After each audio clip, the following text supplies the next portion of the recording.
पिछले कुछ दिनों से आप लोगों के बहुत से कमेंट्स आ रहे हैं जिसमें आप ये मुझसे कह रहे हैं कि सर मेरी आईडी जो है ब्लॉक हो गई है। तो कुछ लोगों का कहना है कि मेरे ऊपर रेलवे एक्ट 143 लगा है।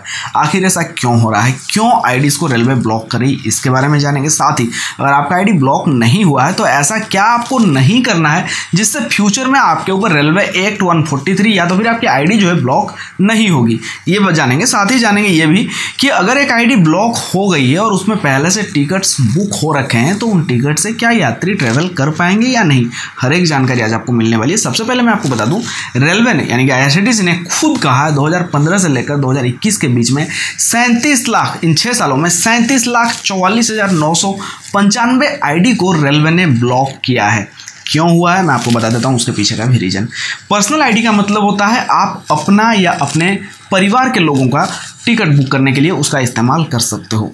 आप दोस्त यार प्यार मतलब होता ना कि बाहर में जो मतलब कोई आपको हेल्प करने के लिए बोला और आपने जो अपनी आईडी से टिकट बुक करके दे दी, तो ये रेलवे की नज़र में गलत है, ऐसा आप नहीं कर सकते हो। अगर किसी की आपको मदद करनी है तो मैं अपना पर्सनल सजेशन मतलब मेरा ये है कि आप किसी एजेंट के पास उनको ले जाओ। अगर आपको लगता है एजेंट ज़्यादा चार्ज कर रहा है तो आप खुद जाकर काउंटर से टिकट बुक करा के उनको दे दो, लेकिन पर्सनल आईडी में टिकट बुक ना करें। हाँ, कभी कभार आपने कर लिया, महीने में 2 महीने 4 महीने में एक बार आपने कर लिया तो वो अलग है।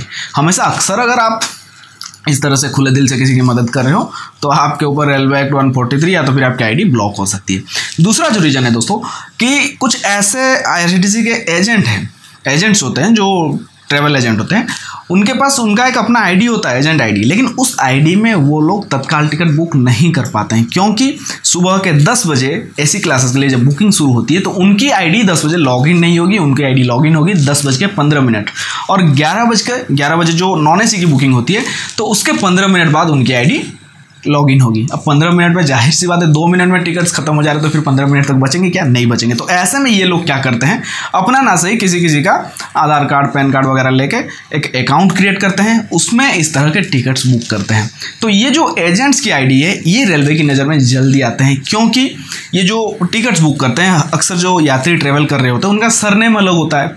अब एक परिवार में तो सरनेम अलग नहीं होता है ना, और नए लोग अक्सर जो है और अलग अलग जगह के लिए लोगों के लिए टिकट्स बुक होते हैं। तो रेलवे की नज़र में रेलवे का सर्वर है वो ऑटोमेटिकली इन चीज़ों को पकड़ लेता है और उस आईडी को ब्लॉक कर देता है। ये सारे रीजंस है। अब सवाल यहाँ पे ये है कि अगर एक निजी आईडी में टिकट्स पहले से बुक हो रखे हैं और वो आईडी किसी कारण से ब्लॉक हो जाता है तो क्या होगा। तो देखिए यहाँ पे भी 2 रूल्स लागू होते हैं। अगर वो एजेंट का आईडी है तो उन टिकट्स को भी बैन किया जा सकता है, ब्लॉक किया जा सकता है, यानी कि उसमें जो है यात्री ट्रेवल नहीं कर सकते हैं।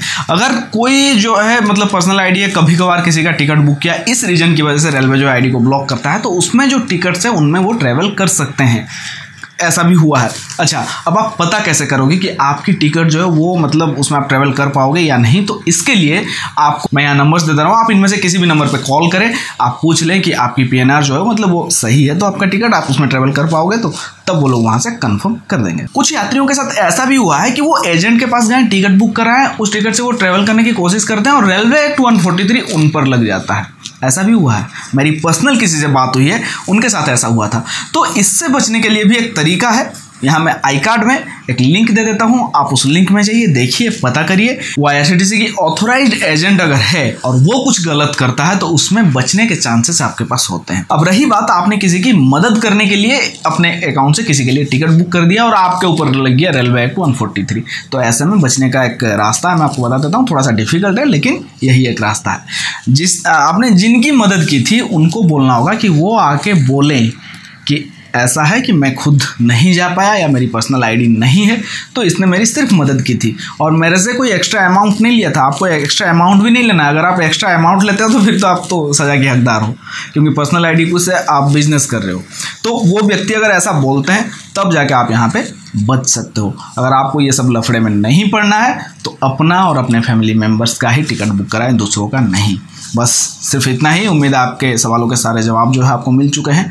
अगर हाँ तो कमेंट सेक्शन में मुझे ज़रूर बताएं। वीडियो अच्छा लगे तो वीडियो को शेयर ज़रूर करें। फिलहाल मैं चलता हूँ, फिर मिलूंगा एक और नई जानकारी के साथ। तब तक के लिए टेक केयर, बाय बाय।